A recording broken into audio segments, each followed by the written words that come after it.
자, 오늘 증거할 본문 말씀입니다. 계시록 9장 1절에서부터 20절까지 말씀인데요. 계시록 8장 마지막 절과 9장 1절을 읽고 나머지는 말씀 중에 살펴보도록 하겠습니다. 계시록 8장 13절 마지막 절입니다. 내가 또 보고 들으니 공중에 날아가는 독수리가 큰 소리로 이르되 땅에 거하는 자들에게 화가 있으리로라. 이 외에도 세 천사의 불납할 소리를 이나미로다 하더라. 9장 1절입니다. 다섯째 천사가 나팔을 불매 내가 보니 하늘에서 땅에 떨어진 별 하나가 있는데 저가 무조갱의 열쇠를 받았더라. 오늘 말씀을 중심으로 해서요, 나팔 재앙 다섯 번째, 여섯 번째 두 가지 재앙을 살펴보도록 하겠습니다. 자, 일곱 나팔 재앙에 특히 다섯, 여섯, 일곱 이 세 재앙을 화랍니다. 그래서 그거를 누가 고지를 했죠? 8장 마지막 절에 보니까 천사가 하늘에서 날아가면서 고지를 했어요. 그래서 이제 그 고지대로 다섯 번째 나팔 재앙이 떨어지고 있습니다. 9장 2절에 저가 무조갱 열쇠를 여니 그 구멍에서 큰 풀무의 연기 같은 연기가 올라오매 해와 공기가 그 구멍의 연기로 인하여 어두워지더라. 또 황충이 연기 가운데로부터 땅 위에 나오매 저희가 땅에 있는 정갈의 권세와 같은 권세를 받았더라 해서 어떤 별 하나가 땅으로 내려와서 이 별은 지금 마귀가 아니라고 그랬죠. 그 마귀가 아니라는 얘기는 계시록 8장 마지막 절에도 언급이 돼 있잖아요. 하늘에 독수리가 날아가면서 세 천사의 불납할 소리를 인한 것이 다섯, 여섯, 일곱 번째 화라고 그랬잖아요. 그러니까 지금 여기서 하늘에서 별이 내려왔다는 얘기는 집행천사가 내려왔다는 얘기잖아요. 나팔을 부니까 무조갱이 열리면서 그래서 연기가 올라왔다는 거예요. 무조갱이 뭐예요? 밑바닥이 없는 깊은 구멍, 이런 뜻입니다. 하나님이 악한 세력들을 가두어두는 영적 의미의 용어입니다. 그래서 그 무조갱의 열쇠를 여니까 거기서 연기가 나왔고 황충이 나왔대요. 이들이 나와갖고 난동을 피우는 것이 재앙으로 지금 떨어졌다 하는 내용이고요. 그 다음에 이제 4절에 보니까 저희에게 이르시되 땅에 풀이나 푸른 것이나 각종 수목은 해하지 말고 오직 이마에 하나님의 입맞지 아니한 사람만 해하라. 그래서 여기서도 뭐예요? 재앙이 역사되는데 하나님의 택한 자들과는 관계가 없다 하는 얘기를 다시 한번 언급해 주는 거예요. 우리가 재앙과 관련해서 절대로 잊어서는 안 되는 거예요. 그 재앙은 지금 하나님이 죄된 세상을 향한 진노의 말하자면 손길이지 성도들과는 무관하다 말이에요. 그거 언제나 생각하라는 얘기예요. 5절에 그러나 그들을 죽이지는 못하게 하고 5달 동안만 괴롭게 하는데 전갈이 쏠 때 아픈 것 같이 그렇게 괴로웠더라. 6절 그날에는 사람이 죽기를 구하여도 얻지 못하고 죽고 싶으나 죽음이 저희를 피하리로라 해서 이 퍼붓는 재앙의 그 고통이 얼마나 극심한가 하는 것을 이제 표현해 주고 있고요. 11절 저희에게 임금이 있으니 무조갱의 사자라. 히브리음으로 이 이름은 아바도니요 헬라음으로 이름은 아블루온이더라. 그래서 황충이 하나님이 재앙을 위하여 쓰고 있는 어떤 막대기인데 그 막대기의 이름이 뭐라고요? 아바돈이라고도 하고 아블루온이라고도 하더라. 이렇게 이제 기록해 있어요. 마지막 12절입니다. 첫째 화는 지나갔으나 보라 아직도 이후에 화 둘이 남았다. 이렇게 이제 해서 다섯 번째 재앙에 대한 묘사가 이렇게 기록되어 있어요. 우리가 이제 해석을 요하는 여러 가지 어휘들이 있습니다. 무조갱에서 뭐가 올라왔다고요? 연기가 나면서 황충이 나왔어요. 자, 이 연기가 나왔다는 것이 무슨 의미냐 하는 겁니다. 지금 재앙의 한 모습으로 나온 게 연기거든요. 그리고 황충이란 말이에요. 자, 연기와 관련해서는요, 하나님이 죄된 세상에 어떤 접촉을 하실 일이 성경에 보면 한 2번 있었어요. 하나님이 이제 재림 때 오셔서 세상에 이제 확 나타나시는 겁니다. 그때가 될 때까지는 하나님은 세상에 접촉을 안 하세요. 그래도 구속사의 역사 가운데서 어쩔 수 없이 하나님의 임재가 있었어요. 출애굽기 19장에 보면 하나님이 택한 이스라엘 백성들을 시내산에 다 모아놓고 율법을 주기 위해서 이제 음성으로 나타나셨어요. 그래서 그때 처음으로 하나님이 한번 어쩔 수 없이 세상과 접촉을 한번 한 적이 있었습니다. 그때 무슨 일이 있었죠? 난리가 났습니다. 시내산 근처에서 연기가 나고 천둥 번개가 나고 불이 번쩍번쩍하고 뭐 난리가 났었습니다. 그래서 이스라엘 백성들이 하도 무서워서 고개도 들지 못하고 벌벌 떨고 있을 때 하나님이 음성으로 십계명을 그때 줬죠. 그렇게 잠깐 하나님이 음성을 주시고 갔을 때 일어난 현상이 이거예요. 그래서 이제 그 시내산에 가보면 산이 까맣게 타버렸어요. 그냥 그런 흔적이 남아있단 말이에요. 그래서 하나님은 죄된 세상에 현현하시면 하나님을 그 죄를 품고는 하나님을 대면할 수가 없습니다. 대면하면 즉시 죽습니다.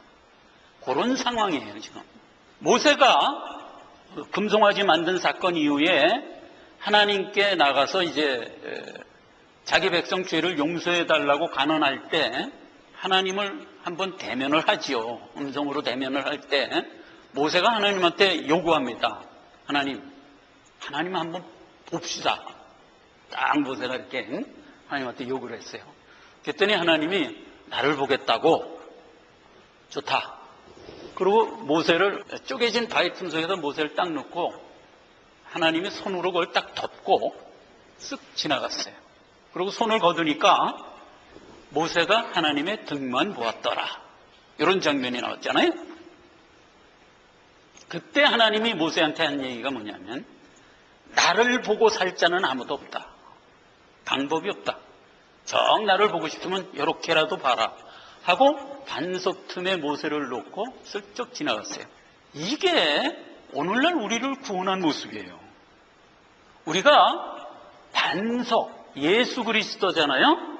예수 그리스도 안에서 하나님을 보는 겁니다. 예. 그래서 이제 하나님이 손으로 딱 반석 틈을 가리고 넘어가서 그렇게나 해야 우리가 하나님을 볼 수 있는 그런 분이단 말이에요. 그분이 누구요?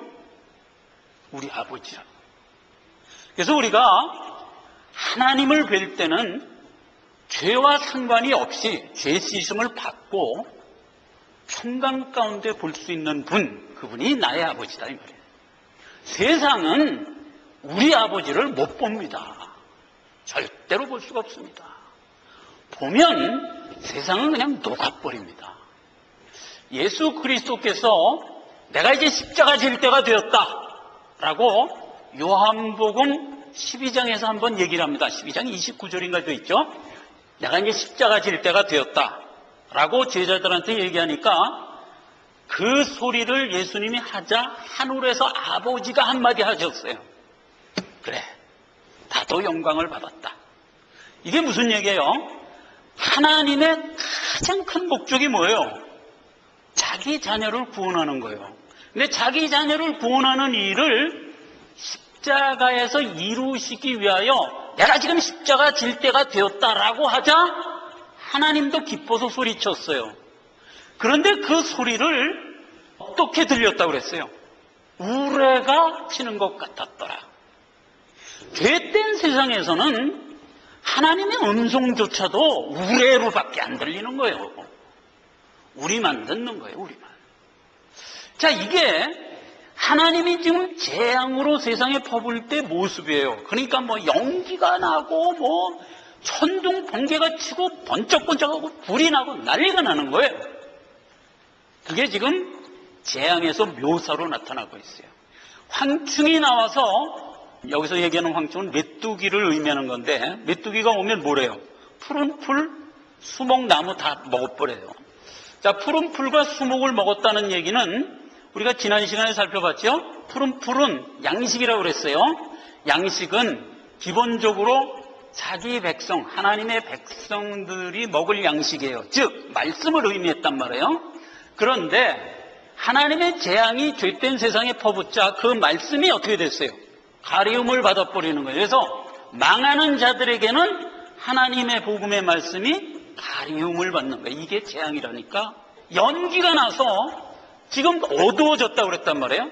근데 여기서 이제 5달 동안만 괴롭게 하고 전갈의 권세의 고통이 가할 것이다 그랬어요. 어떤 일정한 기간 동안만 괴롭게 하겠다라는 얘기인데 그 5달이라는 의미도 역사 속에서 우리가 좀 살펴볼 필요가 있고요.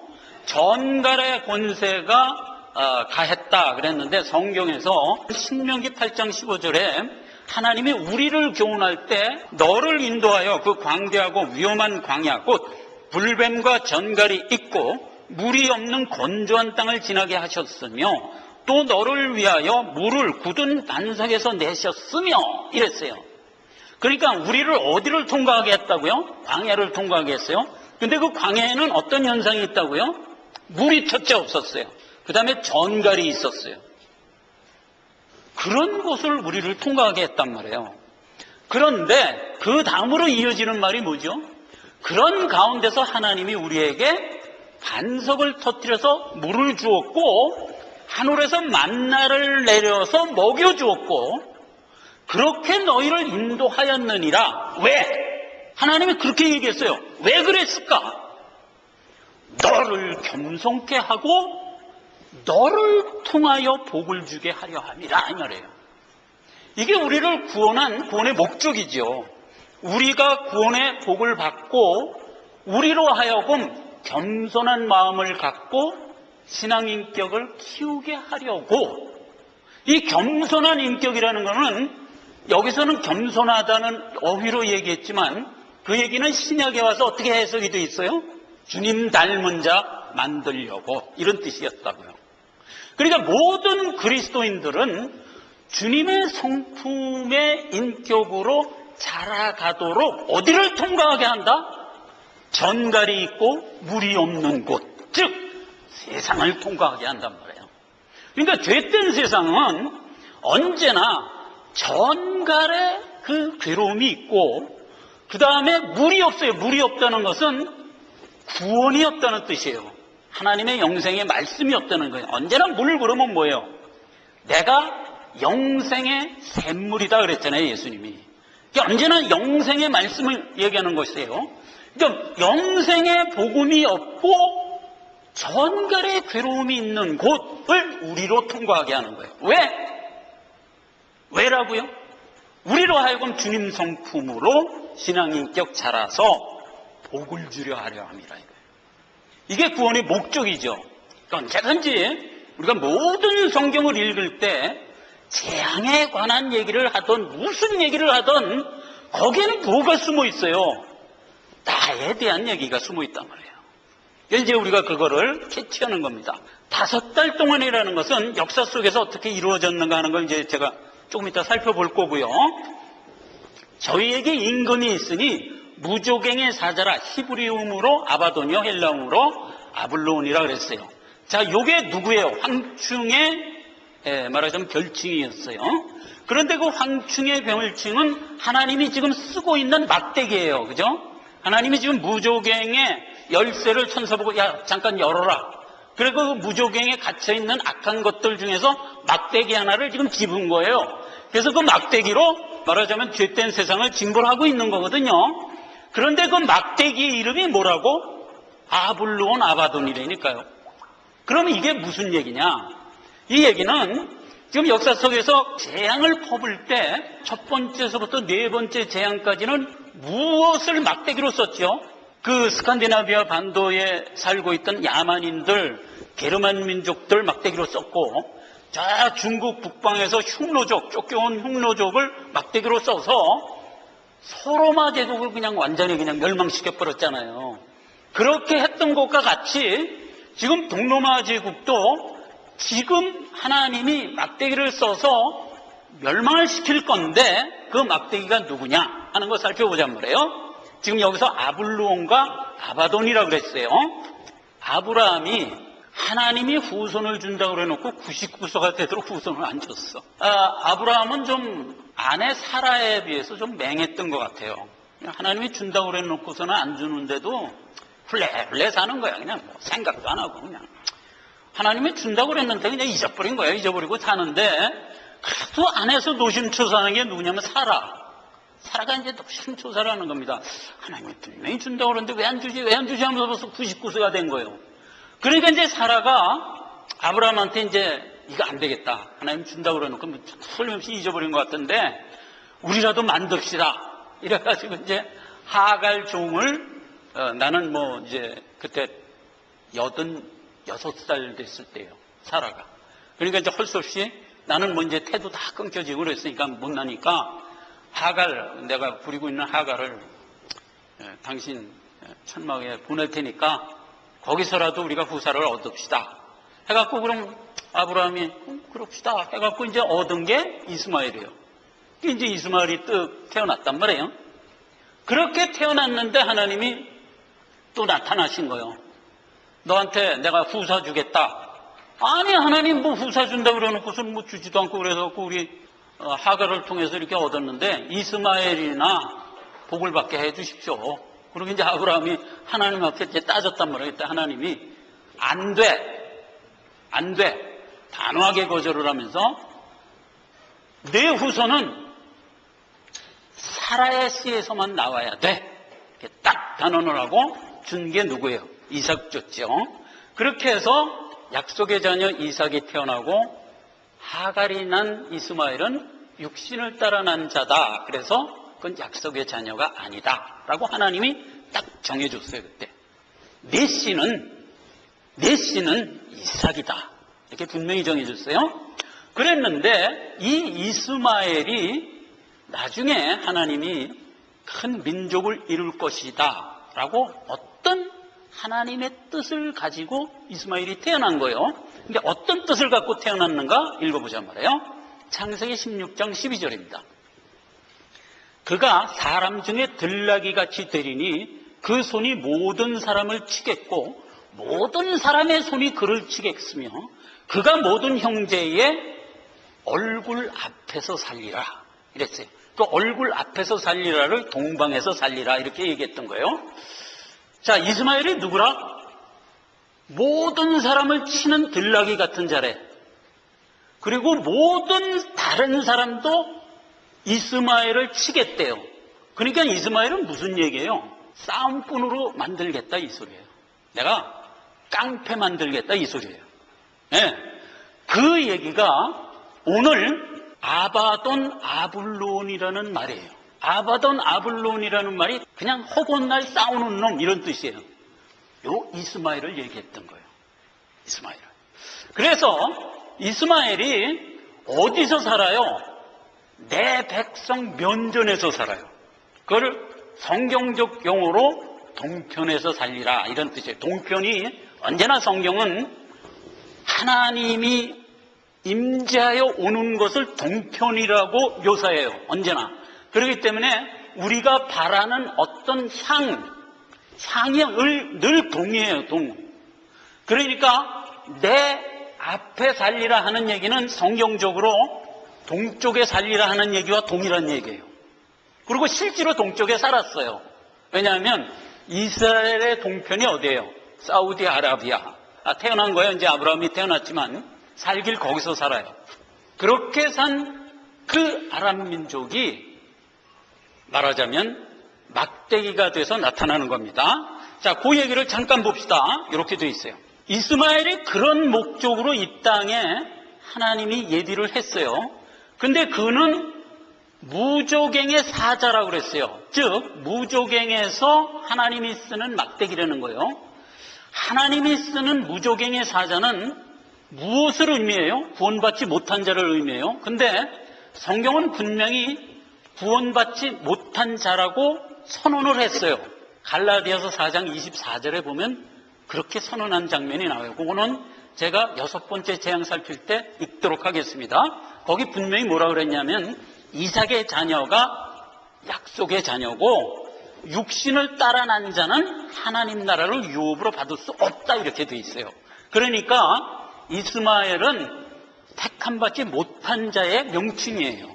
막대기로 쓸 때는 언제나 불신자를 들어서 불신자를 패는 거예요. 여러분 신앙생활하면서 이거 생각하세요. 내가 누구의 막대기 역할을 할 수 있을까? 요거 생각하세요. 절대 없어요. 하나님은 택한 자를 막대기로 쓰지 않아요. 절대로 안 써요. 그러니까 내가 누구의 막대기 역할을 혹 하려는 성경이 나오거든 자제하세요. 우리는 절대로 막대기의 용도로 하나님이 쓰지 않으세요. 막대기 용도라는 건 이런 뜻이에요. 원수 갚는 거 얘기하는 거예요.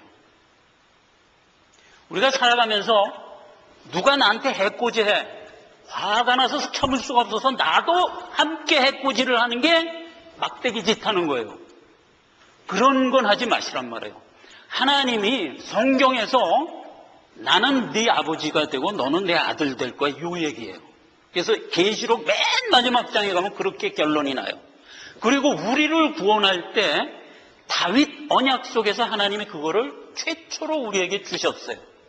그게 사무엘하 7장 14절에 나오는 얘기인데 그때 다윗에게 언약을 뭐라고 했냐면 나는 네 아비가 되고 너는 내 자녀가 될 거야. 이렇게 언약해서 출발해요. 누구에게? 우리에게. 그러니까 우리는 언약 백성으로 나타나서 살아가는 거예요. 그렇게 살아가는 우리에게 나는 내 아비가 되고 너는 내 아들이 될 거야 라고 해서 쭉 구속사를 이끌어가고 계시록 맨 마지막 장 22장에 가면 거기서 마지막 결론이 뭐예요? 나는 내 아비가 되고 너는 내 아들이 될 거야 하고 성경이 끝나는 거예요. 그러니까 그게 성경의 목표예요. 내가 그 목표의 목적물이죠. 하나님의 목적물이 나란 말이에요. 그런데 하나님이 나를 어떻게 키운다고 그랬냐면 그 사무엘하 7장 14절에 뭐라고 되어 있냐면 너를 키울 때 네가 혹 실수를 해서 넘어질 때는 내가 너를 어떻게 키우냐? 인생 채찍과 사람 막대기로 너를 키우겠다 이렇게 얘기해요. 그러니까 우리는 세상이라는 죄된 자를 막대기로 쓰어서 우리에게 고난과 고통이 가해질 수 있는 상황에서 우리를 키워나간다고요. 왜지요? 그게 연단이 돼서 우리의 신앙 인격이 그때 자라는 거예요. 그래 그렇게 해서 우리를 쓰는 거기 때문에 우리가 받는 고난은 세상 죄인들이 나에게 가하는 고난, 이게 우리가 받는 고난이에요. 즉 세상 사람들이 막대기가 돼서 나에게 자꾸 어떤 쓸데없는 고난을 주는 거예요. 다윗이 신앙생활을 하면서 많은 실수를 합니다. 밧세바 사건도 있었고 피를 많이 흘렸고 이런 실수를 하잖아요. 그 실수를 하니까 하나님이 어떻게 했어요? 인생 채찍과 사람 막대기로 쳤어요. 그래가지고 다른 사람도 아닌 압살롬 자기 아들의 반란에 그만 쫓겨가는 신세가 돼요. 또 사울의 끈질긴 괴로움도 당하고 이런 여러 가지 괴로움 속에서 이제 쫓겨 다닐 때 시므이가 나타나서 다윗한테 얘기합니다. 야, 이 나쁜 놈아, 내 너 그럴 줄 알았다. 너 이렇게 피 많이 흘리고 평소에 그렇게 죄 많이 져서 내 너 그렇게 망할 줄 알았다 이놈아. 이러면서 쫓겨가는 다윗을 막 저주를 퍼붓어요. 그러니까 이제 다윗의 그 수장들이 저놈을 가서 쳐 죽일까요? 그러니까 다윗이 아니다. 다윗이 뭘 알았냐? 하나님이 지금 시므이를 막대기로 써서 나를 치는구나. 요걸 아는 거예요, 다윗이. 그러면서 다윗이 한 얘기가 뭐예요? 놔둬라. 하나님이 저놈을 막대기로 해서 나를 때리고 있지 않냐. 내가 순족히 저 매를 맞고 자라나리라. 이렇게 얘기를 하잖아요. 나중에 그 시므이는 어떻게 되죠? 죽죠. 하나님은 내 백성을 친 막대기도 용서 안 해요. 그것도 죽여버려요. 언제나 하나님의 목적물은 나기 때문에 나를 키워나가는 일을 해요. 그래서 우리는 언제나 인생 채찍, 우리가 살아가고 있는 인생 자체가 고난이고 그 다음에 우리 주변에 나를 해코자 하는 많은 사람들이 나에게 어택하는 것이 나에게는 구원을 이루는 뭐가 돼요? 촉매가 된다고요. 그래서 나는 자라도록 돼 있어요. 그런데 세상은 다르다니까요. 세상은 그 죄가 죄의 징벌로 하나님이 들어쓰는 막대기로 세상을 패는 걸 재앙이라고 그러잖아요. 그 재앙은 아까 서두에도 뭐라고 그랬어요? 성도들하고는 상관없다고 그랬잖아요. 그 세상을 패는 그 재앙은 그 재앙 끝에 죽도록 돼 있어요. 멸망하도록 돼 있어요. 이렇게 틀린 거예요. 우리는 세상이 우리에게 주는 고난 끝에 우리는 자라도록 돼 있잖아요. 이렇게 틀린 거예요. 이걸 언제나 우리는 잊지 말란 말이에요. 이게 세상에 지금 재앙 퍼붓고 있는데 그 재앙의 결과는 어떻게 될까? 세상이 회개할 거야? 아니요. 세상은 그 재앙 끝에 멸망하는 거예요. 자, 그래서 지금 하나님이 동로마라는 로마 제국에 아직 반쪽 남은 거를 멸절하는 거예요. 이유가 뭐라고요? 300년간 하나님을 대적하고 내 백성을 괴롭게 한 죄란 말이에요. 그 죄를 하나님이 지금 재앙 끝에 멸망시키는 거예요. 그러니까 서로마 제국 반쪽은 지금 멸망이 됐고 서기 476년에 멸망이 됐고 그 다음에 남은 동로마를 지금 멸망하는 거예요. 지금 이스마엘을 동로마를 멸망하기 위해서 하나님이 예비해둔 막대기였어요. 그걸 지금 음부에서 지금 꺼낸 거예요. 꺼내서 동로마를 치는 겁니다. 때가 언제쯤이냐? AD 570년에 아라비아 사막에서 마호멧이라는 친구 하나가 득도를 합니다. 이 득도라는 게 이게 이제 이단 종교를 얘기하는 거예요. 예수 믿는 종교는 득도가 아니요. 하나님이 우리를 찾아오는 거예요. 하나님이 우리를 찾아와서 멍하니 있는 우리를 군밤을 줘서 깨우는 거예요. 그게 우리가 믿는 종교예요. 그게 참 종교예요. 그러면 가짜 종교, 거짓 종교는 뭐냐? 득도를 하는 거예요. 사람이 노력을 해서 하나님을 찾아가겠다. 이게 전부 이게 잘못된 종교예요. 그러니까 이제 마호멧이 득도를 했어. 그래갖고 거기서 종교를 하나 만든 게 이슬람교를 만드는 거예요. 어디서 만들었냐? 메카에서 만들었어요. 그림 한번 볼까요? 이게 이제 사막에서 이렇게 태어난 거예요. 그 다음. 요게 어디예요? 어딘지 아시겠죠? 홍해. 그 다음에 요 쭉 낸 게 사우디아라비아 반도란 말이에요. 거기 메카라는 데가 족이 있어요. 거기서 태어난 거예요. 그래갖고 득도를 뜩한 거예요. 그래서 거기서 뭐가 생겨요? 이슬람교가 생겨요. 그러니까 이제 주변에 있는 추종자들이 생긴 거예요. 내 열심으로 하나님을 찾아가겠다 하면 죄인들이 광분합니다. 여러분 그거 아세요? 죄인들이 그러한 종교를 굉장히 좋아합니다. 그래서 사람이 막 물밀듯이 모이게 돼 있어요. 그러니까 순식간에 말하자면 하나의 종교 집단을 이룬 거예요. 누가? 마호멧이. 그래갖고 이제 세력을 딱 키우고 있으니까 메카에 사는 원주민들이 저놈 자식들이 어디서 나타난지 모르는 놈들이 말이야 와갖고 세력을 키우거든. 그래서 막 핍박을 했어요. 그러니까 그 마호멧이 그때만 해도 아직은 세력이 더 크지 못할 때니까 도망을 어디로 갔냐? 북쪽으로 간 거예요. 쭉 가니까 340km쯤 가냐? 메디나라고 저기 있죠? 예, 메디나로 도망을 간 거예요. 그래서 이제 거기서 터를 삼고 거기서 세력 키우면서 평생 살다 거기서 죽었어요. 자, 그래서 이슬람교는 성지가 첫째 어디라? 메카. 마호멧이 태어난 곳이에요. 그 다음에 메디나가 두 번째 성지예요. 왜냐하면 거기서 죽었기 때문에. 그래서 이제 두 개가 성지가 됐고 근본적인 성지는 어디예요? 저 꼭대기 이스라엘. 거기서 누가 태어났어요? 이스마엘이 태어났어요. 그런데 이 사람들이 이스마엘이 어떻게 태어났다고 생각하냐면은 우리 성경에 보면은 아브라함이 하나님이 이제 이삭 바쳐라 그랬잖아요.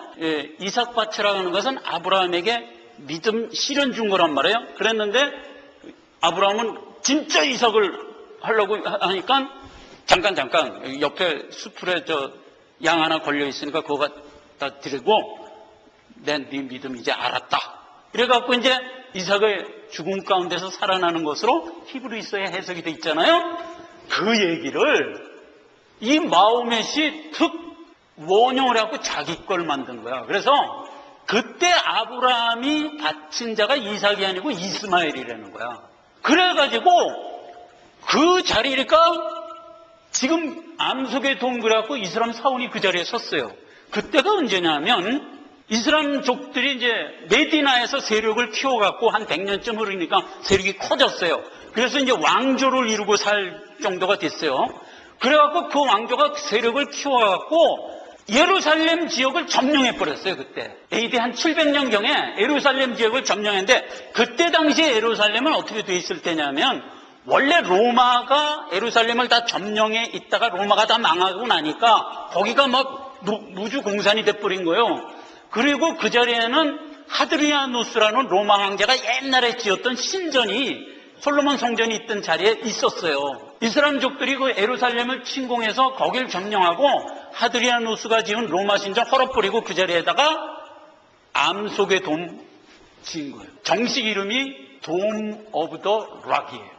일명 황금돔이라고도 그래요. 근데 저게 지금 황금이 아니고 처음에는 황금이었다 그래요. 근데 나중에 사람들이 이제 막 뺏겨가갖고 알미늄으로 바꿨다가 그 다음에 뭐 니켈로 바꾼 상태에서 최근에 요르단 왕이 금박을 입혔다 그래요. 그러니까 자기 조상 이스마엘이 태어난 곳이라고 해갖고 저게 성지예요. 그래서 이슬람 교회는 성지가 3개예요. 지금 얘기한 대로 메카, 메디나, 예루살렘.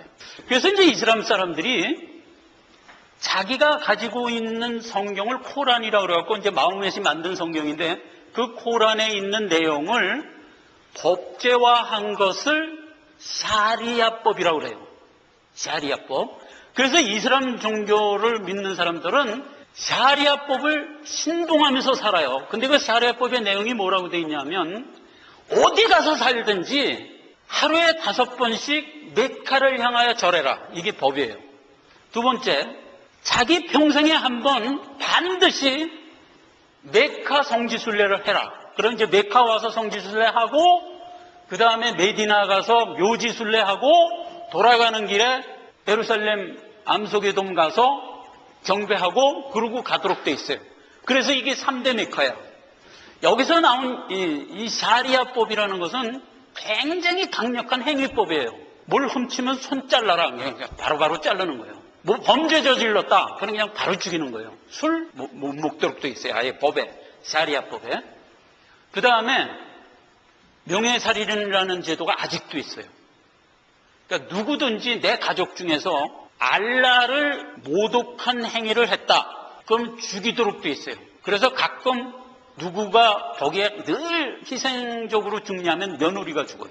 그래서 지금도 그 샤리아법에 의하여 며느리가 그냥 간단없이 죽어나가요, 요즘에 여자들이. 얘네들이 뭐 가리운 나라기 때문에 뉴스에 안 나서 그렇지 그 샤리아법이 그런 지독한 법이에요. 행위법. 그것이 나중에 패러디가 돼서 메커니즘이라는 용어가 생겨났어요. 여러분, 메커니즘이라는 용어는 어떤 사물에 내재되어 있는 어떤 기계적 원리 이런 뜻이에요. 메커니즘이. 원래 이 메커니즘이 칸트가 주장한 공리론에서 나온 두 이론의 기계론이라는 것을 패러디한 말이에요. 즉, 칸트는 이렇게 주장했어요.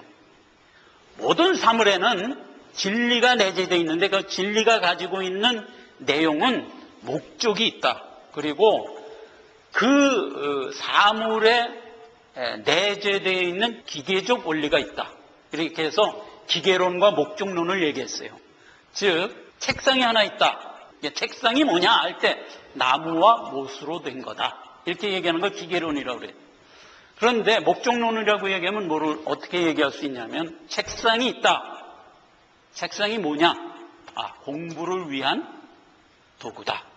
이렇게 생각하는 게 목적론이에요. 그러니까 그런 식의 철학의 논리를 구분한 거예요. 그러니까 이 칸트가 크리스찬이기 때문에 진리에 근거해서 철학을 만들어냅니다. 철학이 이렇게 쭉 이어오면서 칸트를 마지막으로 해서 이 철학이 실종돼요. 나중에 언제 한번 얘기할 기회가 있겠습니다만은.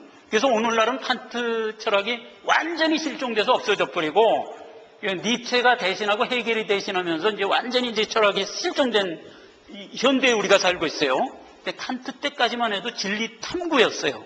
그래서 이제 그 목적론과 기계론으로 해서 공리론을 주장했던 거예요. 그래서 우리가 구원 얻는 것이 목적이 뭐냐? 그리스도를 닮은 인격으로 만들어 가야 된다. 이게 말하자면 우리가 구원받은 목적이라는 거예요. 그런데 만약 기계론적으로 본다면 어떤 모습이 되냐면 살인하지 말랬어, 간음하지 말랬어, 이렇게 접근해 들어가는 걸 기계론이라고 그러는 거예요. 즉 성경은 뭐라고 얘기해요? 율법적인 의문으로 받아들이면 구원 못 받는 거예요. 그러면 어떻게 해야 구원 받냐? 하나님이 주신 말씀을 의문과 율법으로가 아니라 성품으로 받아야 구원 얻는 거예요. 성품이 되면 살인을 할 수가 없는 거예요. 간음을 할 수가 없는 거예요. 그렇게 돼서 나가야 될 문제지, 뭐 하지 말랬어, 뭐 하지 말랬어를 집중하여 하는 한, 그건 구원으로 이룰 수가 없는 거예요. 그래서 율법으로는 안 되고 어떻게 해야 되냐? 은혜로 된다. 그 은혜로 된다 하는 얘기가 내 안에 생명을 넣어준 자만이 목적론으로 나갈 수가 있는 거예요. 생명을 받지 않고는 우리가 뭐든지 기계론으로 볼 수밖에 없어요. 그게 죄된 사람의 행태예요. 즉 메커니즘이란 말이에요. 율법이란 말이에요. 이게. 세상이 가지고 있는 모든 교훈은 전부 율법이라고요. 참 생명 없이 법조문만 갖고 거기에 매달리는 것, 이게 세상이 가지고 있는 구원받을 수 없는 교훈이다 말이죠. 메커니즘이란 말이에요. 이걸 누가 만들었냐? 이스라엘 교도들이 만든 거예요, 말하자면. 그래서 이런 행위법을 갖고는 절대로 구원 얻을 수가 없지요. 그걸 얘기하는 거예요. 이들이 지금 하나님의 막대기가 돼서 동로마를 향해 나갑니다. 가갖고 이들이 이제 점점 강성해져 갖고 이들이 가지고 있는 자기 샤리아법을 막 가서 전파를 합니다. 그런데 죄된 인간들은 그 메커니즘의 행위법을 갖고 나가면 전부 열광하게 돼 있다니까요. 모든 이 죄된 세상은 행위법을 가져가면 열광하게 돼 있어요. 받아들이게 돼 있어요. 죄가 그걸 좋아해. 그래서 내가 이루겠다, 기성면 감천이다, 이걸 좋아해. 세상 사람들은 언제나 그걸 좋아하는 거예요. 그러니까 이게 막 전파가 될 수밖에 없잖아요.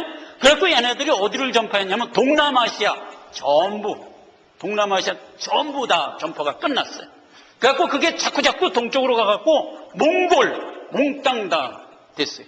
그 다음에 중국 서방까지 갔어요. 중국 서방에는 오늘날 신장 위구르족이 사는 데까지 간 거예요. 거기도 이슬람 법이 다 전파가 됐어요. 그래갖고 세력을 무지하게 키운 거예요. 이 중국 병방까지 키운 거예요. 그래갖고 오늘날 보세요. 이 지역이 몽땅 이슬람화된 거 아세요? 동남아시아 100% 이슬람화됐고, 몽골 100% 이슬람화됐고, 중국 병방까지 다 됐고, 그렇게 해서 동쪽을 완전 장악한 거야. 그렇게 장악을 하고 나서 얘네들이 이제 더 장악할 데가 어딨냐 하고 서쪽으로 밀고 나오기 시작했어요. 근데 서쪽으로 딱 밀고 나오려다 보니까 누가 있어요? 동로마가 떡이 있거든. 동로마 제국하고 부딪힌 거야. 그리고 옆으로 삐져나가고 아프리카 북부 다 먹어버렸어요. 그걸 사라센 제국이라고 해요. 이 사라센 제국이 어마무지하게 큰 거예요. 중국 변방에서부터 쫙 해갖고 아프리카 북단 다 먹고 지금 딱 남은 게 어디요? 동로마만 남았는데 그걸 계속 공략하는 거예요. 그때가 언제쯤이냐? 1200년도쯤이다 말이에요. 그래갖고 이스라엘 그 왕조들이 막 번성을 해갖고 그때쯤 나타난 왕조가 뭐냐면 오스만 투르크 왕조가 나타나요. 그래갖고 이 오스만 투르크 왕조가 다 먹고 오히려 몽골이 이슬람화 돼갖고 티무르라는 사람이 징기스칸 후예죠. 티무르라는 사람이 세력을 키워갖고 서쪽으로 막 나온 거야. 그래갖고 누구하고 부딪혔냐면 오스만하고 부딪혔어. 지들도 이슬람이야. 나도 이슬람이야. 둘이 부딪혀갖고 티무르를 못 당합니다. 이 징기스칸의 후예는 절대로 못 당합니다. 어느 누구도. 다 멸절이 돼갖고 오스만도 이제 다 죽을 지경까지 간 거야. 그렇게 갔을 때 티무르가 갑자기 죽어버려요.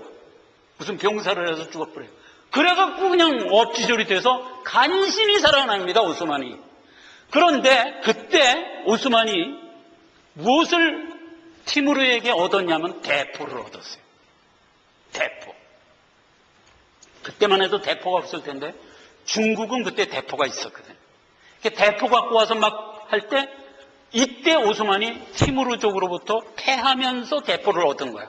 이제 오스만이 뭐를 얻었냐? 대포를 갖게 된 거예요. 그 대포를 갖고 동로마를 막 침략을 한 거예요. 그래서 동로마를 결국 점령하고야 맙니다. 동로마는 5달 동안 괴로움을 당합니다. 근데 여기서 5달이라는 것은 날수로 150일이고 지금 다니엘서의 해석의 일관성상 하루를 1년으로 해서 150년간 괴로움을 받습니다. 그래서 오스만 제국에 의하여 동로마가 계속 150년간 침범을 당해갖고 거의 다 멸절이 됐어요. 그 다음 장면 볼까요? 이렇게 해서 이제 오스만이 일어났고요. 여기 보시면 저기 이스탄불이라고 있죠? 이전에 했던 콘스탄티노플이에요. 이 콘스탄티노플이라는 도시 이름이 3번 바뀌어요. 맨 처음에 비잔티노플이었어요. 원래 이름이. 콘스탄티누스 황제가 서로마에서 에이 난 도망갈 거야 하고 도망가서 세운 데가 어디야? 비잔티노플로 도망을 와갖고 자기 이름으로 콘스탄티노플로 바꿨어요. 오스만 터키가 가서 침략을 해갖고 결국 점령을 해요. 그래서 이름을 이스탄불로 바꾼 거예요. 그래서 이스탄불까지 먹고 터키까지 해서 나라가 된 거예요. 여기가 지금 가장 중요한데 여기를 딱 먹어버렸어요. 그리고 이제 여기까지 다 먹으려고 막 계속 공략을 하면서 5달 동안, 즉 150년간을 여기 먹고 150년간을 동로마가 요 쭉 있을 텐데 동로마를 계속 괴롭히면서 150년을 해서 서기 1440년까지 계속 괴롭히면서 된 게 5째 재앙. 6째 재앙에서는 완전히 동로마가 점령당하는 것으로 되고 그 다음에 이제 마지막 때에 계시가 열리리라 했던 다니엘서 12장 4절의 말씀이 증언되는 역사가 6째 재앙을 통하여 드러납니다. 이런 아주 익사이팅한 내용을 다음 시간에 살펴보도록 하겠습니다. 아버지 하나님, 은혜를 감사합니다. 하나님께서 재앙을 통하여 역사하는 모든 하나님의 손길을 통해서 우리가 여러 가지를 다시 한번 인식하고 깨닫습니다. 하나님께서 우리에게 주신 구원의 은혜가 얼마나 크고 귀중하고 값진 것인가를 다시 한번 생각하게 하시고 우리의 남은 여생을 더욱 주를 닮아가는 삶으로 살아가는 일에 부족함이 없도록 하나님 인도하여 주옵소서. 예수님의 이름으로 기도했습니다. 아멘. 자, 다 함께 일어나셔서 찬송가 203장입니다.